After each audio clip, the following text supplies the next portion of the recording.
Who is it? Guess who? Hey, Dave. It's Charles. Are you new here? I worked here for 2 years. Great. Well, welcome to the team.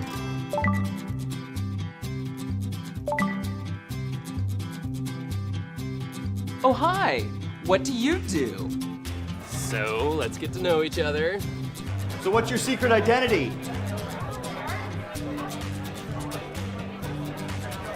Hey, you from out of town? And you will know each other just as Adam knew Eve and become one flesh. Yeah, you know me! You don't know me. What? Maybe next time. You still got the receipt?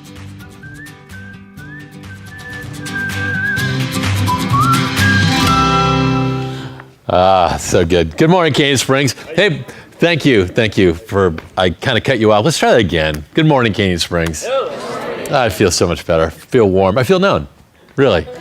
Hey, there's a couple things that I wanted to kind of help remind you of. And that is, first off, we did that little video for book drive and you were busy passing caddies. I want to make sure you know what's going on.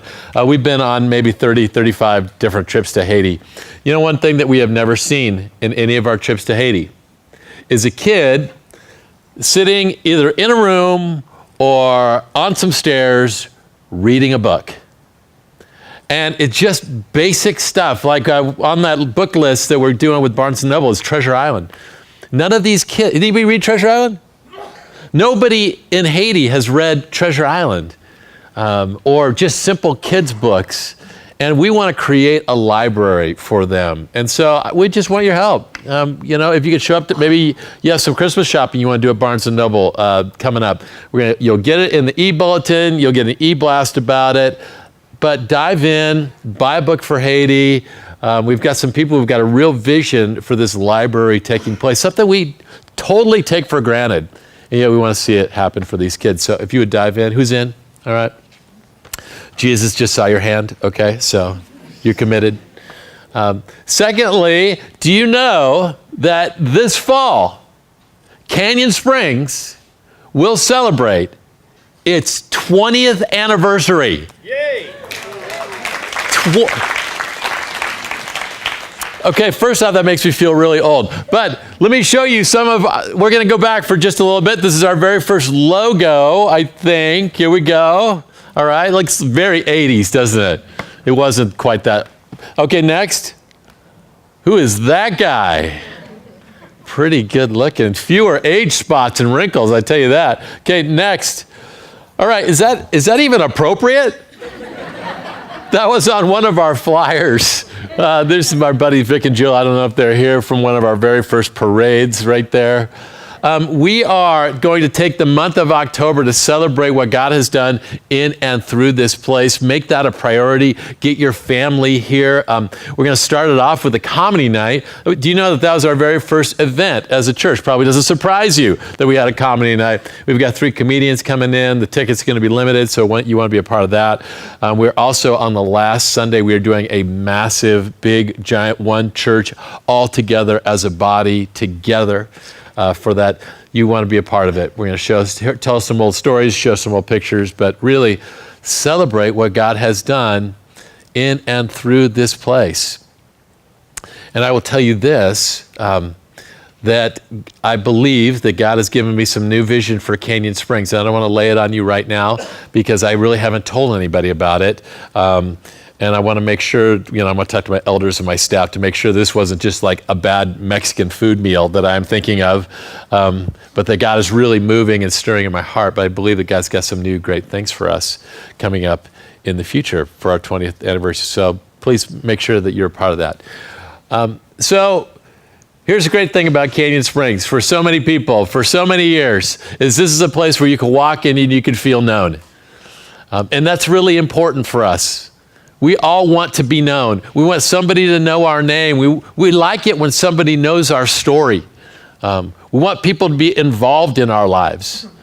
Being known affects how we feel about ourselves. And so we're going to talk about that for this next month. And there's a story that I have wanted to tell at Canyon Springs for 20 years and haven't been really able to tell it, so I'm going to tell it today, all right? I went to Brea Linda High School. Do we have any Brea Linda Wildcats in the house? I see you. Come on. Give me something. We have two. We've talked about this earlier, and now I'm putting you on the spot, and now you're looking for a new church. Okay, so great. So when I went to Brea Linda High School, I played on the basketball team. I was one of the Brea Linda High School Wildcats. And there was a guy on my team who looked just like me on my team. So he was tall, he was blonde, he was, strikingly good looking. The only difference between me and Paul Thomas is that Paul Thomas was good. I only started playing basketball when I was a sophomore in high school. I didn't play any organized basketball until I was a sophomore. And so the reason I tell you that is my excuse. I've been using that ever since high school of why I didn't get any playing time. Now, Paul was better than me. I was a senior the year he was a sophomore. He started varsity. In fact, he was so good that he made all league honors. And this is the picture they put in the paper. That's me. We look so alike, they put my picture in the paper. And I loved it. It was so great. In fact, one of my teammates took that article and changed the name, the font, and so it was all about me. It was really cool. There was one person, though, that wasn't exactly very excited about that. Any guesses? Paul Thomas, that's right. They had to run this retraction the next day. He doesn't look happy, does he? He never looked happy. But he was way better than me.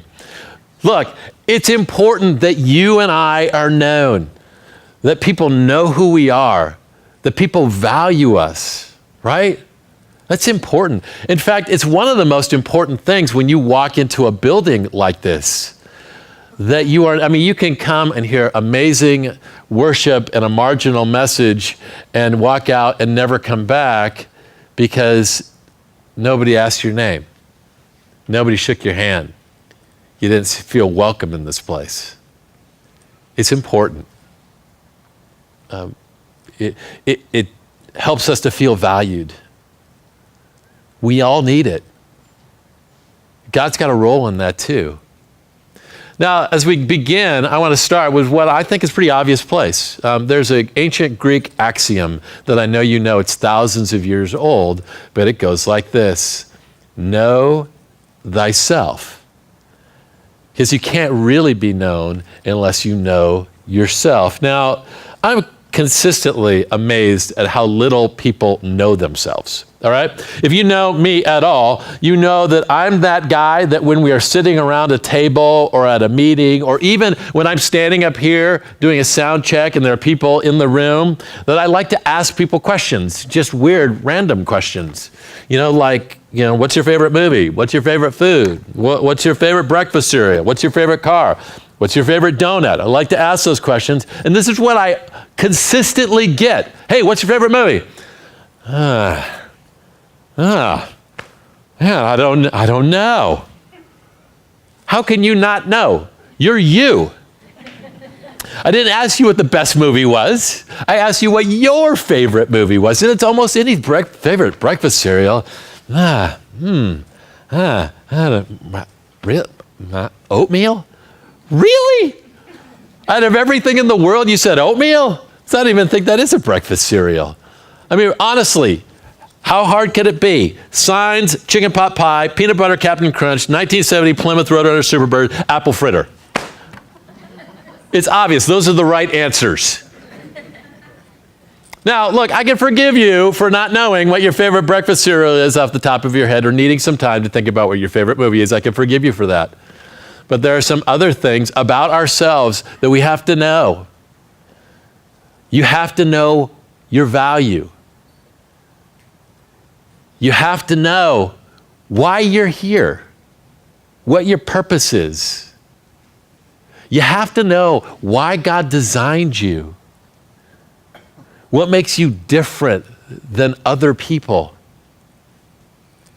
And listen, if you don't know the answers to those questions, you could wander around an awful lot. You could find yourself stuck in the wilderness. If you can't answer those questions, it's going to affect your relationships. If you don't feel value, if you don't feel worth anything, I can promise you it's going to affect your marriage and the people that are close to you. It's a trait that you can hand off to your kids as well. It is important that you and I know ourselves, that we know who we are, why we're here, that we know that we are valuable. So we're going to start in this spot today. But before we do that, I'm going to give you a second to just ask God to speak to you today. You guys all come from different places. I don't know what you're dealing with. Some of you are dealing with things bigger than I can even imagine. And I want you to just take a moment and say, God, help me to hear from you. Maybe even say, God, help me to know who I am. We'll take about 30 seconds. Why don't you bow your head? Just pray in the quietness of your own heart.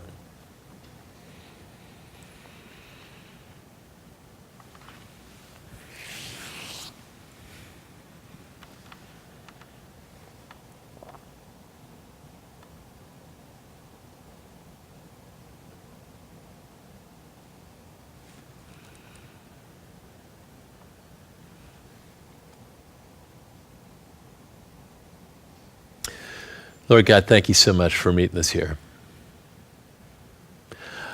There are some people that it was very difficult for them to make it this morning. They weren't even sure they wanted to be here. Maybe some things that are going on in their life, or just not sure if you're going to speak. But God, I pray that you would speak directly to them, that you would open up their heart, that you would help them to know their value today. God, do things in this room that I cannot.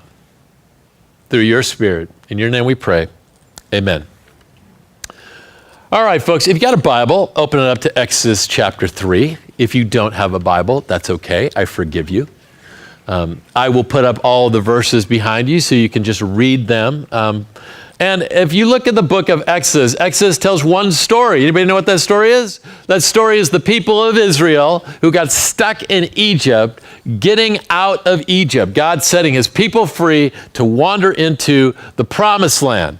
And it has one star, all right? One star. If it was that movie was made today, Chris Pine would play this person. Who is it? Moses. Okay, you win the Bible quiz. You're going to heaven. Actually, you don't get into heaven by winning the Bible quiz, just so you know that, but you win anyway. Maybe 10% off your tithing. How's that? It's Moses. Moses is one of the most famous people in the Old Testament, and Exodus chapter 3 tells his story, and his origin story is crazy. In the first couple of chapters, we find out that the people of Egypt wanted to kill all the Israelites, and so every baby that was born, they wanted to kill. So his parents made him a little boat, and they floated him away on the river. All right? How many people have considered doing that with your kids? So Moses floats away. He's picked up by the king's daughter. He's raised by one of the princesses of Egypt. And he's raised in Pharaoh's house until he's about 40 years old. And after a while, he gets this idea that he isn't an Egyptian, that he's a Hebrew, and he sees this Hebrew being beaten. And it makes him so angry that he murders the guy who's beating him with his very hands. Well, that gets him in trouble, so he has to run. For the next 40 years, he is in the wilderness, waiting for running from the people who want to kill him, wandering around until this moment. Exodus 3, verse 1. Now Moses was tending the flock of Jethro, his father-in-law, the priest of Midian, and he led the flock to the far side of the wilderness and came to Horeb, the mountain of God. There the angel of the Lord appeared to him in the flames of fire from within a bush. Moses saw that though the bush was on fire, it didn't burn up. So Moses thought, I'll go over and see the strange sight, why the bush does not burn up. I mean, can you even imagine that? What that would be like? We've read this so many times. It'd be creepy. When the Lord saw that he had gone over to look, God called to him from within the bush, Moses, Moses, and Moses said, here I am. I love the way the New Living Translation starts the story. I'll just read you a little bit. It says, one day, Moses was tending the flock of his father-in-law, Jethro. According to, in Moses' life, this was just another day, right? Another day watching the sheep, another day working for his father-in-law, no big deal. And it made, as I read that, it made me think of some of the moments in my life that just were a regular day, right? I remember the day that I got a phone call from my mom at 4:30 in the morning that my dad was gone. And I had kind of had a contentious relationship with my dad early on, but then later on, he found Jesus, we became friends. And I can't remember crying that much. I remember it was just a day, right? Just a normal day. It was September 26th, which is one day before his birthday and my birthday. Now, the reason I tell you that is September 27th is my birthday. Okay? I don't see any of you writing that down.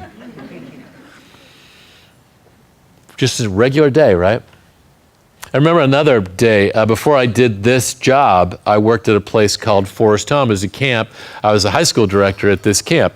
And I ran all the high school camps but during the summer, but the other months I would help with all the family camps. I was like second in charge of all the family camps, and they had Thanksgiving family weekend, Memorial family weekend, and they had father-son camp and mother-son camp and father-daughter camp and, owner-pet camp. They just had just about every, that was a joke. They had every kind of camp you can conceive of, and I was like in charge, and I would actually speak at a lot of these events. Well, about 6 years in, the person who was, they hired a new person in charge of the entire camp who essentially fired the family camp director. He didn't fire him actually. What he did is made it so uncomfortable that he had to leave. One of the things that he would do to him was he would find other job postings from other places and put them on his desk. That's subtle, right? Hey, Carl's Jr. is hiring. You should go. Really? So they got rid of him, and they needed somebody for that summer, and so they hired this person who had no experience, really no ministry experience or schooling experience or no camping experience, but she was the local. They hired her. Let's call her Janet. Now, I had heard rumors that they're interested in maybe talking to me because I had been doing this actual job for 6 years. At the end of the summer, the executive pulled me aside, sat me on a log, still remember that log, and he said, hey, I know that, we're kind of thinking about you for the family camp director, but we're going to hire Janet because she's earned it. And I thought, I was doing the math in my head, so after 3 months with no experience, she's earned it. And I've been doing camping ministry for 15 years, and I have my master's degree. But she's earned it. And it was just another day, right? That day led to this day. After that experience, I realized, okay, maybe it's time for me to find something else too. And Joanne and I went and talked to different churches. There, people were interested in hiring us. We did interviews and what have you. And in the back of my mind, I had this idea of maybe starting a church, but that seemed very scary to me. And I would bring that up to my wife, and she said, gosh, going to a church sounds great, but I do not want to plant a church under any circumstances. So I met with my buddy Denny one day, and as I was talking to Denny, he had planted a church, and I told him all my fears. He said, what if I could take away your fears? Would you be interested? And I said, I think maybe I would be. I came home that day, and I said to my wife, hey, guess what Denny and I talked about? And she said, not church planting. And yet that day was the beginning. That was the genesis of Canyon Springs Church 21 years ago. And it was just a normal day. It was just a day like this. And here's the crazy thing. Some of you guys might feel like at your work you are floundering, or you're just wandering around. You're not sure what is going on. And I just have to tell you, all it takes is one day. One day when God calls your name. One day when God gives you a reason why you're here. One day. Just one day. I read this last week. Mark Batterson put it like this. If you keep showing up, one day God will show up and start showing off. And that's what happened in Moses' life. I want to challenge you. In fact, I want to give you a little homework. It's on the outline. I did this last week. What are 5 moments that changed the direction of your life? When I look at those moments in which God spoke to me or moved me, it really helps me to understand the way God works and that his hands have been on my life. So maybe take some time. Right? What are the significant moments in your life and how they have moved you? Do that this next week.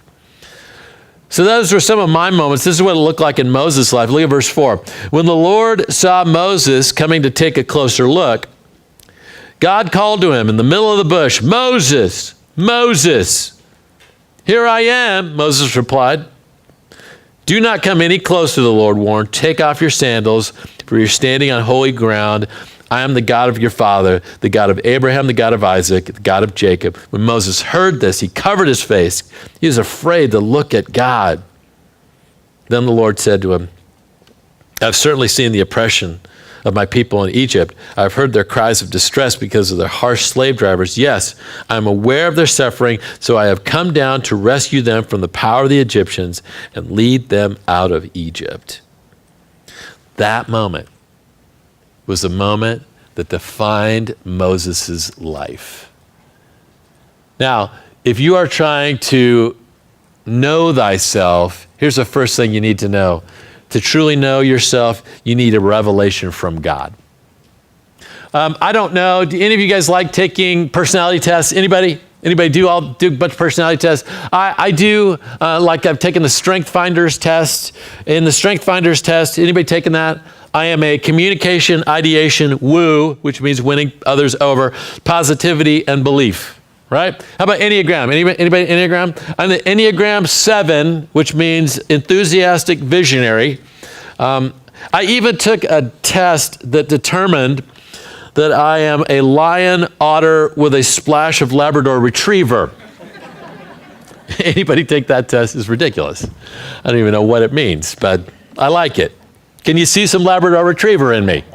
Probably. Now, look, personality tests are great. I love them. I was just reading mine this last week. Kind of helps define what I'm good at, what I should focus my attention on. But I'm here to tell you that you will not really know who you are unless God shows it to you. Unless God reveals who you are supposed to be. Now, here's the amazing thing about God revealing who you are. God has this way of using everything about you. He has a way of using your past, the mistakes that you've made, ugliness that you have found yourself in, and using all of that. See, God's not going to waste anything on you. Here's the deal with Moses, right? Moses was perfectly designed to lead the people of Israel out of Egypt. Why? One, he lived in Pharaoh's house for 40 years. He knew the culture. He knew the people. When God sent him to go talk to Pharaoh, he knew what room to find Pharaoh in, and he knew that if he wasn't in that room, what bathroom to find Pharaoh in. He was uniquely designed to be that person. Secondly, after he got the people of Israel out, he wandered through the desert for 40 years. That exact desert was the desert that he had just spent 40 years tending sheep in. There was not a person more uniquely designed for that job than him. Listen, got to tell you something. God will not waste your past. And in your past is some ugliness. And in your past might be some addiction. And in your past might be some broken relationships. And God can take all of that and use you to make a difference in the lives of other people. He's the only one who would do that. Now, the one story in my life that has been the most obvious is with my daughter, Paige. Now, when Paige was 16 years old, we took her and all of her friends to Ruby's Diner. Any of you been to Ruby's lately? Like Ruby's? When you go to Ruby's, what do you order? You order a burger, right? Extra bacon, cheese, fries, milkshake, and then like a brownie sundae to top it up, right? I mean, if you walk out of Ruby's and you're not 10 pounds heavier, you did not do it right.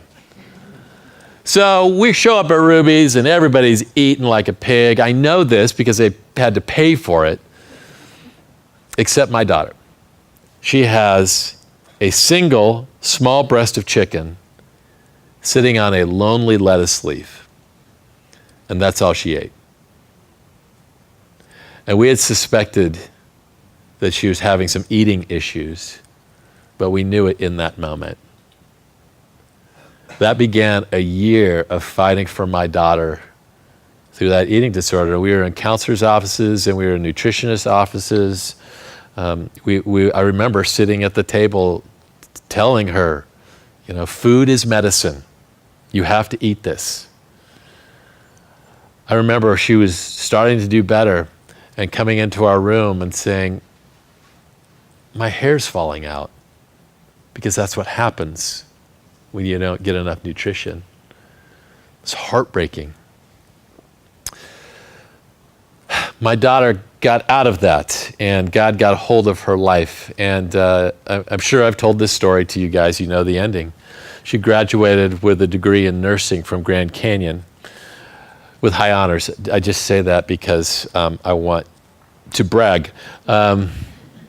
She now works at a eating disorder clinic because she gets it. God didn't waste any of that pain on my daughter. And he won't waste your divorce.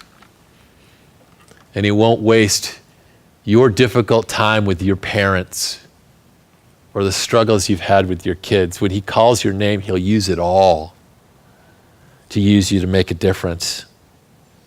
I love these verses. Peter writes it like this: in all this you greatly rejoice, though now for a little while you've had to suffer grief and all kinds of trials. These early church people were facing all kinds of beatings. And he says, these have come so that you're proven genuineness of your faith, of greater worth than gold, which perishes, even though refined by fire, may result in praise, glory, and honor when Jesus Christ is revealed. He can take all of your past and he can use it to do great things. F. Scott Fitzgerald put it like this: never confuse a single mistake with a final mistake.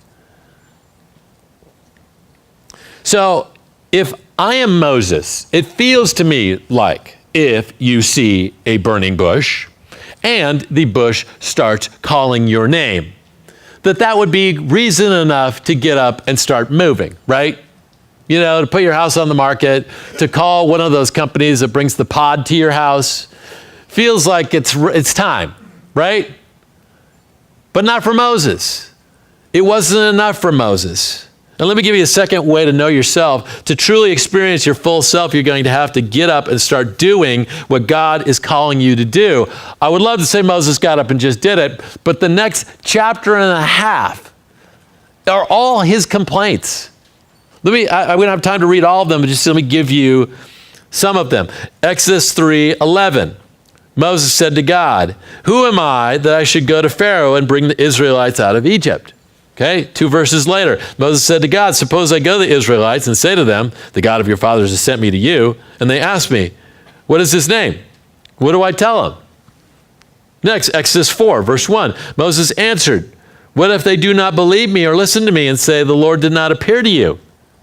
Okay, next, Exodus 4:10. Moses said to the Lord, pardon your servant, Lord. I've never been eloquent, neither in the past nor since you've spoken to your servant. I am slow of speech and tongue. Those verses remind me of when we started Canyon Springs. I was a camp speaker. A camp speaker has 5, maybe 10 messages. And I got to tell you something about those 10 messages. They were awesome. The jokes were perfect in those 10 messages. Because, I just kept giving them over and over again. Well, look, man, at Canyon Springs, after the first 10 weeks, I was out.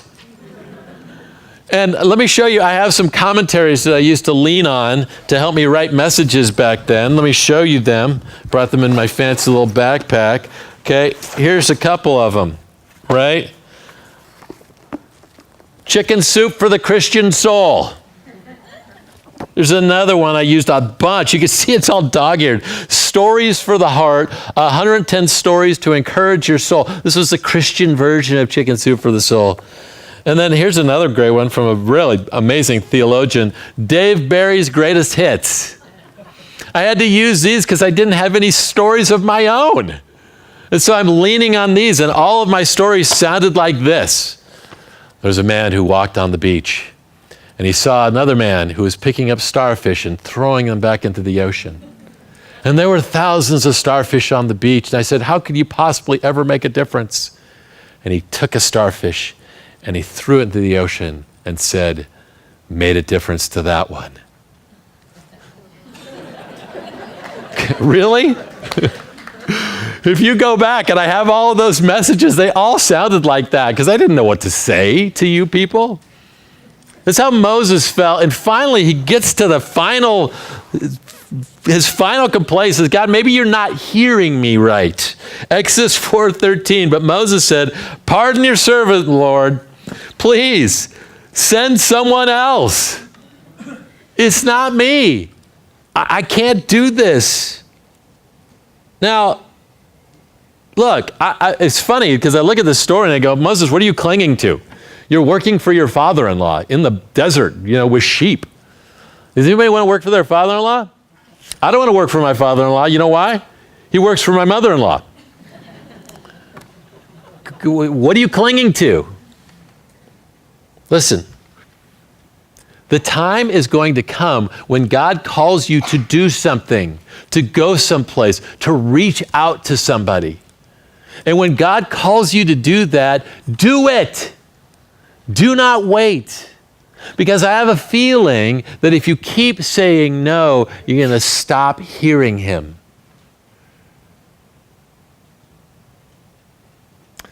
I got an email, one of my favorite emails in the last 6 months, where there was somebody who's kind of putting it off. Here, let me show it to you. Hi, Jack. Thanks to your message on Sunday and the last year that God has been beating me over the head, we're mailing in our application to become foster parents. Would it be okay if we use you for a reference? If so, what address and phone number? Okay, does it sound a little bit like I'm beating her over the head? A little bit? Or at least I'm an accomplice? Listen, it took a while, but she listened. And God is doing something great in that family's life. Now, I don't know what it is that God's calling you to. Maybe it is to go on one of these mission trips you've heard so much about, or maybe it is to be involved in the life of somebody at your work, or to care for some people in your neighborhood, or to get involved and serve. But you're never really going to truly know yourself unless you just dive in. Like, put away all those excuses and get involved. Okay, let me give you one last way to fully know yourself. It's not as important to know who you are as whose you are. Moses, complaint after complaint after complaint after complaint. And I love this one response from God, Exodus 11, chapter 3, verse 11. Moses says to God, who am I that I should go to Pharaoh and bring the Israelites out of Egypt? And God said, I'll be with you. And well, this will be the sign to you that I have sent you. When you have brought the people out of Egypt, you will worship God on the mountain. And Moses said, suppose I go and the Israelites say, the God of your fathers has sent me. And they ask, what's his name? What do I say to him? God said to Moses, I am who I am. This is what you're to say to the Israelites. I am has sent me to you. God also said to Moses, say to the Israelites, the Lord, the God of your fathers, the God of Abraham, the God of Isaac, the God of Jacob has sent me to you. This is my name forever, the name you shall call me from generation to generation. Look, what Moses is fearing is he's going to go to these people and they're going to say, who are you? And God doesn't answer him by saying, you're awesome. You're Moses. You're the best. He says, I don't care. You don't have to tell them about you. Tell them about me. It's not who you are. It's who I am. Look, I looked up Moses this last week. You can find on the internet top 10 lists of everything. And I looked up this list, the 10 most influential Jews in history. Sigmund Freud is on that list. Albert Einstein is on that list. Do you know where Moses is on that list? Number 2. behind another guy you might know, Jesus. That's pretty good. Do you know where Moses is on that list if he does not listen to God in that moment? He is wandering around in the desert and nobody knows his name. Moses was used by God not because Moses was so awesome, but because God made it so. Look, I do not know what God is asking you to do. But what he is asking you to do has very little to do with your qualifications. Look, God does not call the qualified, he qualifies the called. So whatever it is, dive in and see what God does through you. Would you do me a favor? Would you bow your head? Because I got a place for you to start. Look, if you really want to know yourself, you got to know yourself in regard to this God of the universe. And maybe you wandered into this place and not even knowing who he is. Let me tell you something. This God not only loves you, but values you and can do way more than you can ever imagine in your life. But you have to know him. You have to be in relationship with him. And if you want that relationship, super easy to pray this prayer. If God's calling you on your heart, just say, God, I give my life to you. Forgive me of my sins. I'm going to put you in charge of my life. And if you pray that prayer, God can come into your life and he can use you in ways you can't even imagine. Now, I said it's easy to follow that prayer or to pray that prayer. It is. It's a little harder to actually do those things. One of the things I'd like to challenge you to do is I want you to tell somebody. Maybe tell somebody at the hospitality table, maybe tell me, maybe email me and say, God is speaking my name and I want you to know about it. You can reach me at jack@canyonsprings.org. I would love to help you, take you to lunch and talk about it. Listen, God is calling your name. There's something that he wants you to be involved with. I don't know what it is. But when he calls it, listen and get involved, and you'll be amazed what he does for you. Lord Jesus, thank you for these people, and I pray that you'd help us to listen. In your name we pray. Amen.